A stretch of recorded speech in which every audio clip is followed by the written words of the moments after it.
Bon, à l'occasion de ce 25 novembre, je reçois Cécile Vlig et Karine Jarry, militante à Femmes Solidaires. Bonjour. Bonjour. Bonjour, merci de nous recevoir. Eh ben, c'est avec plaisir parce que ce 25 novembre, là, c'est la journée internationale pour l'élimination de la violence à l'égard des femmes. Karine, est-ce que tu peux nous expliquer un peu l'origine de cette journée? Bien, l'origine, c'est le 25 novembre 1960, où les trois sœurs Mirabal ont été assassinées sous les ordres du chef de l'État dominicain de l'époque. Rafael Trujillo. Voilà. Et ces trois femmes ont fait l'objet d'une immense campagne de solidarité suite à l'assassinat. Et il a fallu 39 ans pour que le 17 décembre 1999, l'Assemblée générale de l'ONU déclare que le 25 novembre, jour de l'assassinat de ces trois sœurs, devienne la journée mondiale pour l'élimination des violences faites aux femmes. Bon, alors, c'est une journée importante qui est trop peu connue encore, hein. Je ne sais pas s'il y a un relais médiatique. C'est pas assez connu, C'est pas en assez effet. connu. C'est pas assez connu. Bon, bah justement, on est là pour ça. Alors, on va parler un peu de la situation actuelle, de la situation internationale, on va en toucher deux mots, de la situation nationale et aussi de la situation locale, donc ce qui se passe en Seine-et-Marne. Bon, la situation, on peut dire, est catastrophique à l'heure actuelle. Karine, Cécile. Bah, effectivement, oui, elle est catastrophique, pardon, puisque en Seine-et-Marne, il y a une progression de 6% depuis 2016, hein, de 2016 à 2019, de femmes victimes de violences qui est recensée sur le département. Donc, Plus précisément de féminicide. oui, Parce qu'actuellement, donc il y a plus 6%, c'est ça? 6% c'est ça, en une progression de Seine-et-Marne 6%, tout de à fait. féminicide. De féminicide, et en France, c'est pas loin, le chiffre, malheureusement, est pas loin des 140 féminicides. Pour l'année 2019. Pour l'année 2019. Oui. Donc aussi une haute augmentation. Une augmentation. Oui. On assiste à une augmentation du nombre de féminicides qui est dramatique, qu'il faut bien sûr éradiquer, mais qui fonctionne dans le même mouvement, malheureusement, que l'ensemble des thématiques, des problèmes de violences faites aux femmes, à la fois des violences conjugales, mais aussi des autres formes de violence, comme le harcèlement au travail, le harcèlement dans les transports, ou les stéréotypes de genre. On voit encore beaucoup trop de publicité, par exemple en France, où la femme reste femme objet d'une certaine façon.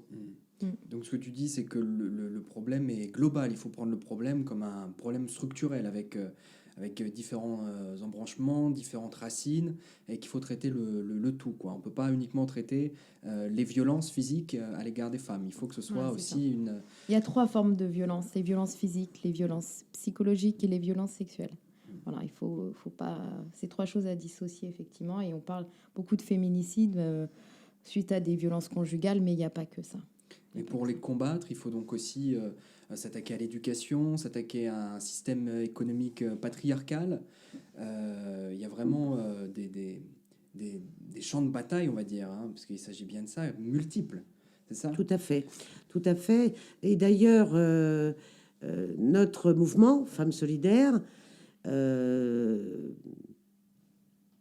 constate qu'il est bien de lancer le Grenelle qui a été lancé par l'État français cette année sur les violences faites aux femmes, mais il est clair que cela ne suffira pas. Hein, nous ne contestons pas le fait d'avoir organisé ce Grenelle. Les gens viennent, participent, échangent. C'est une très bonne chose. Différents acteurs interviennent dans ce domaine. Mais je rappelle qu'on en est à la 12e, peut-être 13e loi sur cette thématique des violences faites aux femmes, et qu'il faut se donner bien d'autres moyens que ceux annoncés dans le budget 2020, budget de l'État, que ceux qui nous sont annoncés aujourd'hui. Alors, quels seraient ces moyens, justement? Alors, il y a les moyens, il y a plusieurs portes d'entrée, d'une certaine façon. Il y a la porte d'entrée qui est un peu le fil conducteur pour ce qui est de l'engagement de Femmes Solidaires. Je rappelle que nous avons l'agrément du ministère de l'Éducation nationale depuis l'année dernière dans le domaine de l'éducation populaire. Nous sommes une association d'éducation populaire. Et nous pensons, nous, qu'il faut s'attaquer à ce fléau d'une certaine façon en termes d'éducation dès le plus jeune âge. C'est-à-dire la représentation que se font les enfants les plus jeunes dès le début de leur entrée dans la vie de l'homme et de la femme. À un moment donné, il faut faire reculer les stéréotypes. Et du coup, ça pose la question des rapports de domination. Parce que quand vous formez, quand vous éduquez sur l'idée qu'on est égal, égaux, femmes, hommes, les comportements ne sont pas les mêmes quand les gens deviendront adultes, etc. Ça ne règle pas tout. Loin de nous l'idée à Femmes Solidaires de penser que ce Grenelle ne sert à rien. On est bien d'accord. Bien sûr, non, on demande plus de moyens. C'est plus de moyens qui sont demandés par l'association Femmes Solidaires, effectivement. Donc c'est un mouvement féministe, mais aussi donc d'éducation populaire, comme tu le disais, Karine, et qui défend les valeurs de laïcité, de mixité, d'égalité des droits des femmes et de paix et de liberté, pardon. Pour faire reculer effectivement toutes ces discriminations, ces violences, et puis pour développer effectivement l'éducation populaire par rapport au sexisme et aux violences. Et sur je dirais la lutte économique, les violences économiques que subissent les femmes dans le cadre du travail, comment elles se manifestent, comment est-ce qu'on peut lutter contre celles-ci? Je pense notamment à l'écart de salaire qui persiste encore dans un pays comme la France. Qui est de 24% à qualification égale entre un homme et une femme, encore en France aujourd'hui. Donc là, politiquement, le rôle des politiques, c'est de mettre un terme immédiatement à ces inégalités. Il en a la possibilité économique de le faire. Bien sûr, c'est une question de choix. Bien sûr. Alors, c'est pareil, cette question, par exemple, de l'égalité professionnelle. Depuis le début des années 80, la première loi en France sur l'égalité professionnelle, c'est en 82, c'était la ministre Yvette Roudy, à l'époque. C'est la première loi qui avait été votée pour favoriser l'égalité professionnelle. Il a dû se voter depuis au moins 30 ou 35 lois pour l'égalité professionnelle. Et là, c'est comme la problématique des moyens pour éradiquer les violences faites aux femmes dans tous les domaines, d'une certaine façon. Parce que si les salariés, femmes et hommes, n'ont pas des droits suffisants dans l'entreprise pour pouvoir intervenir sur les qualités salariales, sur les conditions de travail, toute une série de la vie au travail, eh bien, si les organisations syndicales ne disposent pas de plus de droits, on est encore dans une forme de rapport de domination. Alors là, elle est plus économique ou sociale et sociale, mais on est dans le même rapport de domination fondamentalement, parce que du coup, on a initié, par exemple, la précarité massive dans notre pays sur l'emploi, mais massive, c'est quelque chose d'énorme. 85% des emplois créés aujourd'hui dans notre pays sont des emplois précaires. Et là-dedans, c'est presque autant de femmes. C'est-à-dire qu'au nom du temps choisi, on a inventé plein de mots. Le temps partiel. Voilà. Comme si c'était des choix. En réalité, quand on prend par exemple rien que les commerces et les services, et je parle que de cela, ces femmes-là, demain, quelle retraite vont-elles avoir? Souvent, elles multiplient 2, 3 employeurs pour faire 10 heures à un endroit, 15 heures ailleurs. Et tout ça sans contrat à durée indéterminée. Donc on a une forme de précarisation qui touche principalement les femmes dans l'espace économique et social, qui touche aussi les hommes maintenant, d'ailleurs, entre parenthèses, et qu'on a fait croire des lunes qui finalement conduisent à d'une certaine façon, d'ailleurs, s'il y a tant de femmes dans le mouvement des Gilets jaunes, parce qu'il y en a beaucoup, souvent, ce sont des femmes qui témoignent de cette précarité. On peut être d'accord ou pas d'accord sur ce mouvement. C'est un autre débat. Mais il y a une expression de colère sociale, de crise sociale. Et ça, nous, en tout cas pour notre mouvement, nous coupons pas les choses en tranches. C'est-à-dire que, évidemment, le fléau de ces féminicides, il faut se donner d'autres moyens. D'ailleurs, toutes les associations de défense des droits des femmes ou d'accompagnement des femmes victimes de violences ou d'associations féministes qui convergent avec nous réclament 1 milliard, pas 1 million, mais 1 milliard pour commencer, rien que sur ce sujet-là. Rien que sur le sujet des violences faites aux femmes. Donc la partie après économique et sociale, c'est des combats, c'est des rapports de force, c'est des actions, parce qu'on est tout le temps dans un rapport de domination où en gros on dit aux gens, le travail c'est plus un droit, c'est terrible. Moi j'entends des femmes me dire, ouais mais je suis quand même contente parce que j'ai quand même eu cet emploi-là, comme si on leur faisait un cadeau. Et ces femmes, elles galèrent en permanence parce qu'elles ne peuvent pas, on ne peut pas boucler les fins de mois avec quelques heures par-ci ou quelques heures par-là. Voilà. Donc il y a besoin de stabilité sociale aussi dans ce domaine. Tu dis donc, c'est vrai que l'affaiblissement des organisations syndicales dans les entreprises, mais aussi dans les collectivités territoriales, de toute façon, on le voit bien empêche le rapport de force de perdurer, en tout cas de s'épanouir. De gagner sur les revendications. De gagner sur les revendications qu'on a. Mais le rôle du politique là-dedans, pourquoi est-ce que le politique ne fait rien depuis tant d'années? Est-ce qu'il a un intérêt là-dedans? Peut-être dans les collectivités, bien sûr qu'il a son intérêt, mais à moins que tu... En fait, alors d'abord, moi, ce que je voudrais dire au niveau des partis politiques, de façon générique, puisque nous sommes une association, ce qu'il faut quand même regarder, c'est que la plupart des partis politiques sur cette question-là, contrairement à une idée plus ou moins diffusée que finalement cette question de l'égalité ou des violences, mais aussi de l'égalité femmes-hommes, ce n'est pas une question de l'ordre politique, moi je réfute ça. Parce qu'à un moment donné, il y a des choix politiques à faire. Si on veut qu'une société qui prône le vivre ensemble au sens large du terme, si on veut qu'une société retrouve tous ses points d'équilibre, de faire ensemble, d'avancer ensemble, c'est pas des solutions réactionnaires ou conservatrices qui vont y répondre. Par exemple, sur les violences, je me souviens quand Sarkozy était président de la République, il a fermé je ne sais combien de gendarmeries. Il a fait fermer des commissariats de quartier. Ils ont fermé beaucoup de services publics qui, pour les femmes, étaient extrêmement importants.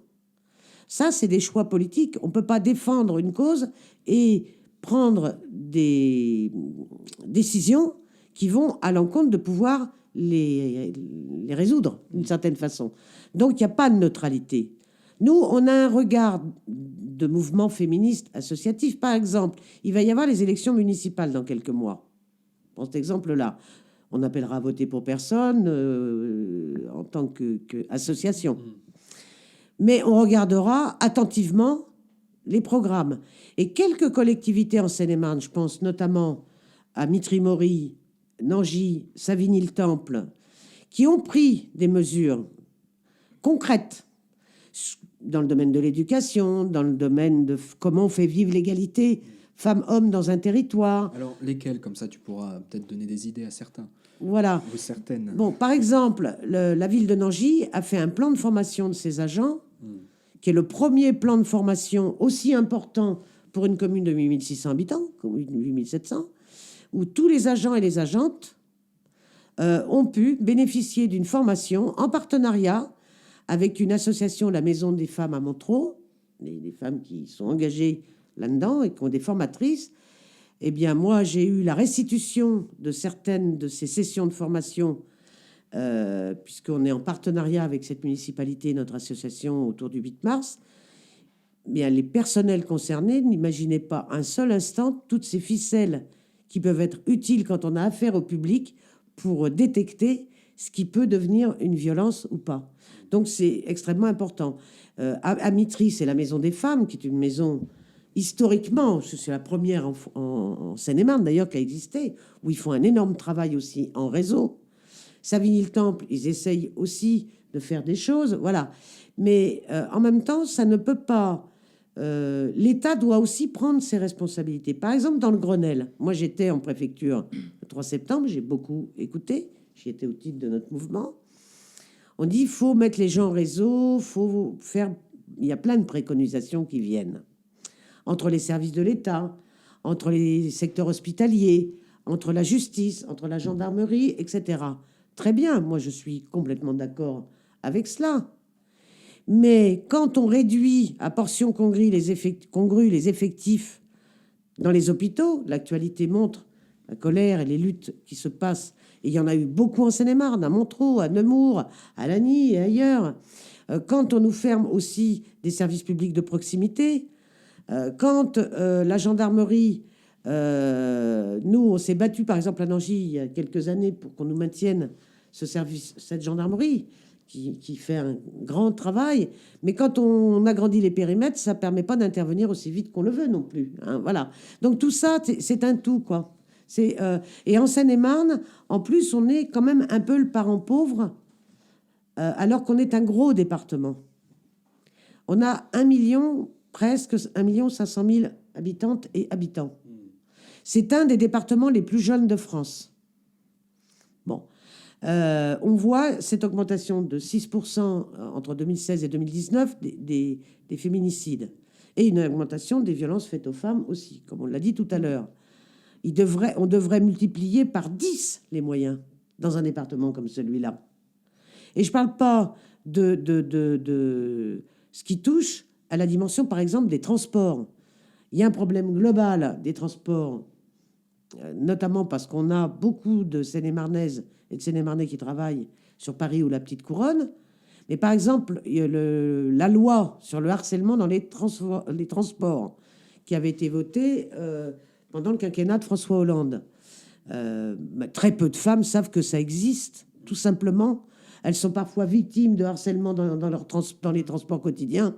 Elles ne savent même pas qu'elles peuvent... voilà. Et d'ailleurs, on va faire de l'information, nous, Femmes Solidaires, en début d'année 2020 là-dessus, pour qu'elles connaissent mieux ce qu'elles peuvent faire en cas de harcèlement. Voilà. C'est important parce que c'est un tout. Oui, Cécile, sur les décisions politiques qui sont prises, sur l'inégalité salariale au sein du département de Seine-et-Marne, par exemple, toi qui es aussi responsable syndical, oui. CGT, là-bas.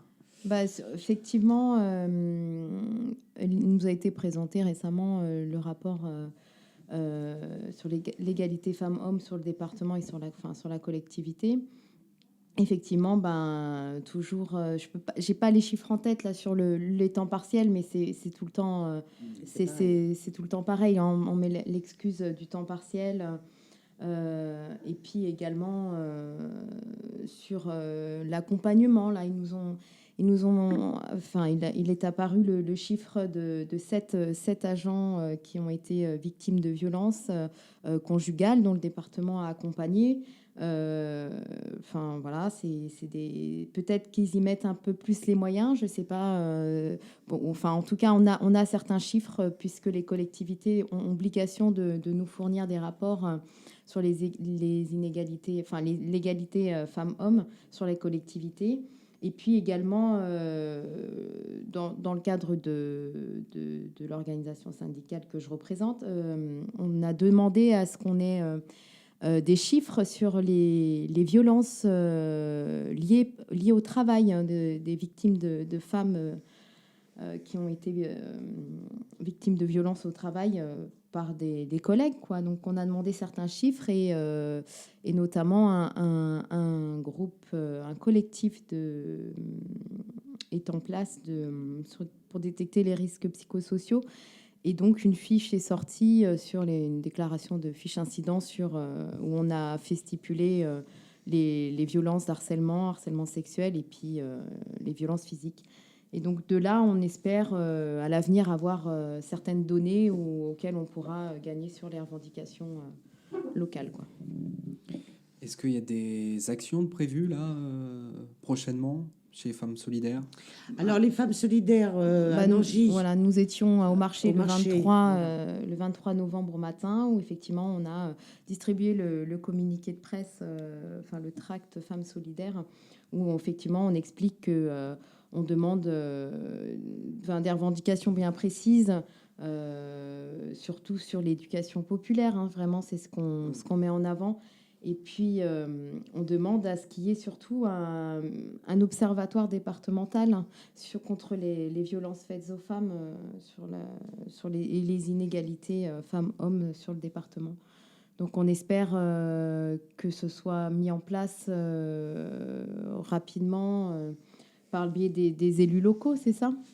Bah, oui, l'observatoire contre les violences faites aux femmes et pour l'égalité femmes-hommes, ça peut être un lieu, et c'est pour ça que c'est une ancienne revendication que les groupes de gauche avaient soutenue. On peut que regretter que quand ils étaient en responsabilité au Conseil général, donc à l'époque, il ne l'ait pas mis en place. Pourquoi je dis ça? C'est pas du tout une critique acerbe.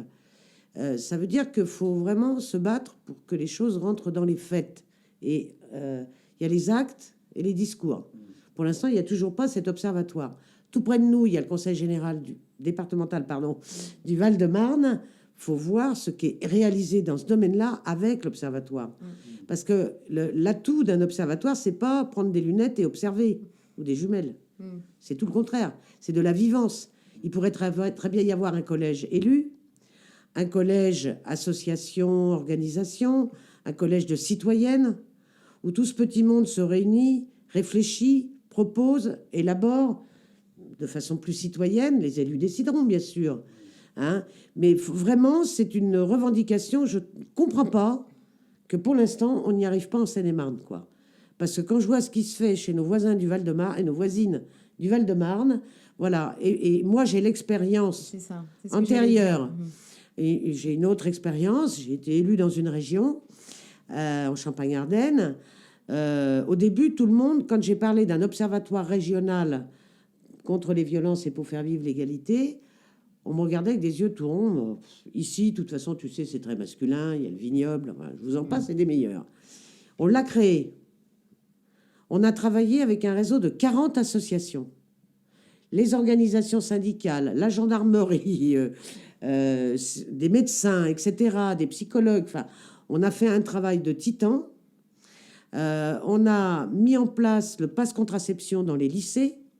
Enfin bon, on a fait tout un travail d'éducation populaire en lien avec les associations. Dans les 4 départements, il y avait quand même 4 départements. Et je trouve, finalement, ça a mis en synergie des femmes et des hommes qui n'auraient jamais imaginé un jour se retrouver dans la même salle pour parler de l'égalité entre les femmes et les hommes. Parce que c'est pas qu'un problème de femmes. C'est ça. Cette question-là, elle concerne les femmes et les hommes. C'est pas un combat les uns contre les autres. C'est ce que je disais tout à l'heure, c'est pour faire société, pour avancer ensemble. Et d'ailleurs, on pourrait s'interroger, des gens plus qualifiés que moi le feront sûrement, mais le fait que, par exemple, on en soit à tant de féminicides en France, dans une société qu'on peut considérer comme évoluée, encore que j'aime pas trop le mot, mais des fois on est très primaire quand même. Bon, mais pour autant, on n'a pas avancé sur le domaine du consentement. C'est terrible. On est au XXIe siècle, quoi. Il y a encore pas si longtemps en France, le patriarcat, c'était la règle de vie dans toutes les familles. Enfin, voilà, moi, j'ai vécu pour ouvrir un compte en banque, j'avais pas le droit au début que j'étais mariée, par exemple, toute seule. C'est pas si vieux que ça, historiquement. Enfin, voilà. Et donc, oui, on peut rêver. Et puis, je crois que les rêves, c'est bien, parce que les utopies, elles ont parfois fait avancer le monde. Hein, voilà. Mais je pense qu'en plus, on a des possibilités de le faire, quoi. Et je pense que ça serait bien qu'on nous relaye mieux sur cette revendication au cœur des autres, hein, dont a parlé Cécile, sur cet observatoire, quoi. Parce que moi, je vois des communautés de communes qui mettent ça en place en France. En Dordogne, il y a des choses extraordinaires qui se font. En Corse, on a nos amis corses qui viennent à notre petit collectif national, dont je fais partie, de Femmes Solidaires. Enfin, il y a des choses, voilà, ça met en synergie, c'est intergénérationnel, c'est, voilà. Et donc, mais il faut avoir une vision, effectivement, tu parlais tout à l'heure des politiques, mais il faut avoir une vision progressiste de la société, de marche en avant, et pas de recul. Or, le monde actuellement connaît des bouleversements épouvantables. Le 25 novembre, c'est une journée mondiale. Mais moi, je pense aux femmes kurdes au Kurdistan, je pense aux femmes qui se battent en Iran, aux femmes qui se sont battues récemment en Espagne par rapport à la possibilité pour l'avortement. Il y a eu des manifestations auxquelles nous avions des délégations de notre mouvement en Pologne et ailleurs. Ça, c'est sur le continent européen. On a des réseaux européens où on intervient aussi en solidarité. Voilà, parce que une femme qui n'a pas le choix, vraiment, de disposer de son corps, elle ne peut pas disposer de sa vie, quelque part. Et c'est vrai que moi, quand je vois des jeunes femmes qui ne se rappellent pas, parce qu'à l'école, on apprend peu de choses. Hein, on parle de la loi Veil. Madame Veil était, c'est pas mes idées forcément, mais était une grande dame. Il faudrait retrouver les discours de certains groupes politiques à l'Assemblée nationale de l'époque où elle se faisait insulter par son propre camp. Voilà. Et donc, voilà, il y a des choix politiques, il y a des choix de conception de la vie, mais ce n'est pareil, c'est une cohérence de choses. Quelqu'un qui considère qu'il est le seul maître à bord, eh ben, ça ira pas avec l'égalité entre les femmes et les hommes. Bien sûr. Voilà. La domination. Ah, mais j'insiste là-dessus parce que c'est des choses qu'on fait vivre, qu'on discute, qu'on échange, qu'on débat. C'est comme les jouets de Noël. Ouais. Vas-y sur les jouets de Noël. Bah, l'année dernière, effectivement, sur les jouets de Noël, on était encore en action par rapport au genre, quoi. Il faut arrêter les petites filles qui jouent à la poupée et les petits garçons au mécano. Effectivement, c'est, comme le dit, c'est l'éducation populaire, c'est l'éducation qu'on donne à nos enfants sur la différence entre les hommes et les femmes. Et voilà. Et c'est effectivement, ça passe. Enfin voilà, elle le dit très bien, Karine. Moi, je bois ses paroles à chaque fois et elle me fait tout le temps de l'éducation. J'en apprends tout le temps. Moi, j'en apprends des autres. Hein, sinon voilà, je ne saurais donc, pas. Je ne saurais pas ce que je sais sans les autres. Non, mais voilà, c'est une chaîne d'information. C'est ça, Ouais, tout à fait. C'est ça qui est beau. Ouais. Et puis, on peut dire aussi que rien n'est jamais acquis. Et Tout à fait, ça très c'est clair. important de le dire. D'ailleurs, aussi sur à la tous. contraception, si je peux me permettre, Oui, vas-y. parce que rien n'est jamais acquis, il faut se battre pour l'obtenir. Et oui, parce que, par exemple, moi je fais partie des générations qui se sont battues, je parlais de Madame Veil, qui se sont battues pour obtenir la contraception, la loi sur la contraception, et ensuite sur l'interruption volontaire de grossesse. J'ai un très beau DVD, très beau film. Elles, les filles du Plessis, qui retrace la vie de ce qu'on appelait les filles mères à l'époque. Qu'il a fallu se battre pour changer la terminologie, on les appelle mères célibataires. Mais il a fallu des pétitions, des millions de pétitions. Et c'est pas encore acquis parce que j'entends encore ce mot-là, parfois ici ou là. Mais sur la contraception, on parlait tout à l'heure des politiques et des choix politiques. En matière de sécurité sociale, moi, par exemple, j'ai pu prendre la pilule pour avoir le droit de choisir d'avoir ou pas un enfant. Elle était remboursée par la sécurité sociale. La plupart des pilules contraceptives actuelles de nouvelle génération ne sont plus remboursées par la sécurité sociale. Et certains contraceptifs autres, parce que la science évolue, il y a d'autres méthodes, d'autres modes de contraception, moins nocifs, d'ailleurs. qui sont d'ailleurs beaucoup moins nocifs que la pilule contraceptive, qui sont très peu ou parfois pas remboursés, ou alors il faut payer des suppléments d'honoraires parce qu'on a de moins en moins de gynécologues en France. Donc, tu vois, c'est ça la cohérence. C'est-à-dire que rien n'est jamais acquis parce qu'il faut que ça marche ensemble. Quand on ferme une maternité, deuxième exemple sur rien n'est jamais acquis, quand on ferme une maternité, on ferme automatiquement un centre d'interruption volontaire de grossesse. Forcément. Et le nombre de maternités, ça se compte par dizaines en France depuis 10-15 ans, font que, par exemple, je reprends mon exemple de Champagne-Ardenne, des femmes, par exemple, dans les Ardennes aujourd'hui, à force d'avoir fermé les services des hôpitaux et des maternités, sont contraintes d'aller en Belgique. Mais il faut avoir les moyens d'aller en Belgique. Il faut pouvoir payer le trajet, il faut pouvoir trouver les médecins adéquats, il faut pouvoir... Voilà. Et c'est pour ça que, oui, rien n'est jamais acquis, parce qu'il y a toujours un ensemble de paramètres qui font qu'un acquis, on peut le consolider ou pas, ou on peut ne plus l'obtenir, ne plus l'avoir. Voilà. Par exemple, en France, vous avez 15 000 naissances, pas 15 000 naissances, pardon, 15 000 grossesses en moyenne de jeunes mineurs. Je ne sais pas si on se rend compte de ça.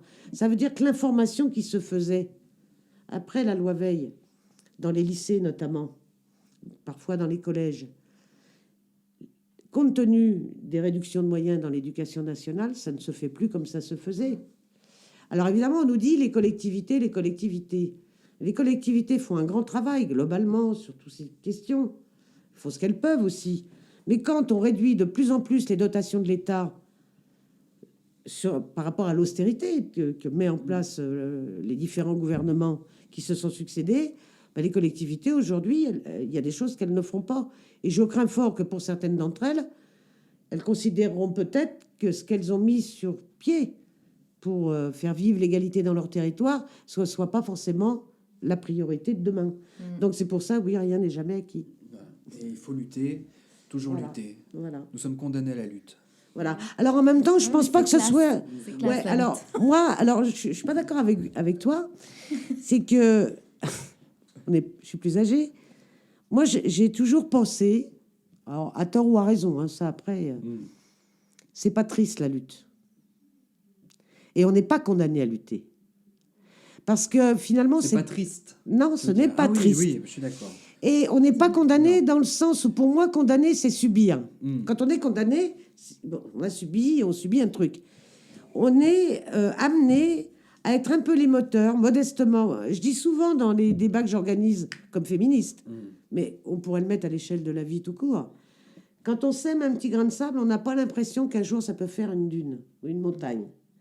Mais tout ce qu'on sème tous les jours, même parfois à contre-courant, parce que notre société, elle vit des moments de grande violence, de grande tension, de grands problèmes de rapport de domination.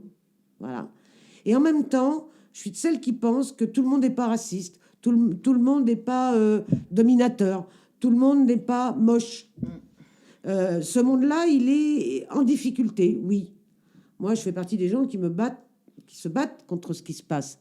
Mais je ne suis pas condamnée, je suis très heureuse de lutter. Nous sommes très heureuses de lutter avec Femmes Solidaires. Et voilà. Et ben c'était une belle note positive pour terminer cet échange. Bon, et ben merci, camarade. Merci, mais merci, camarade.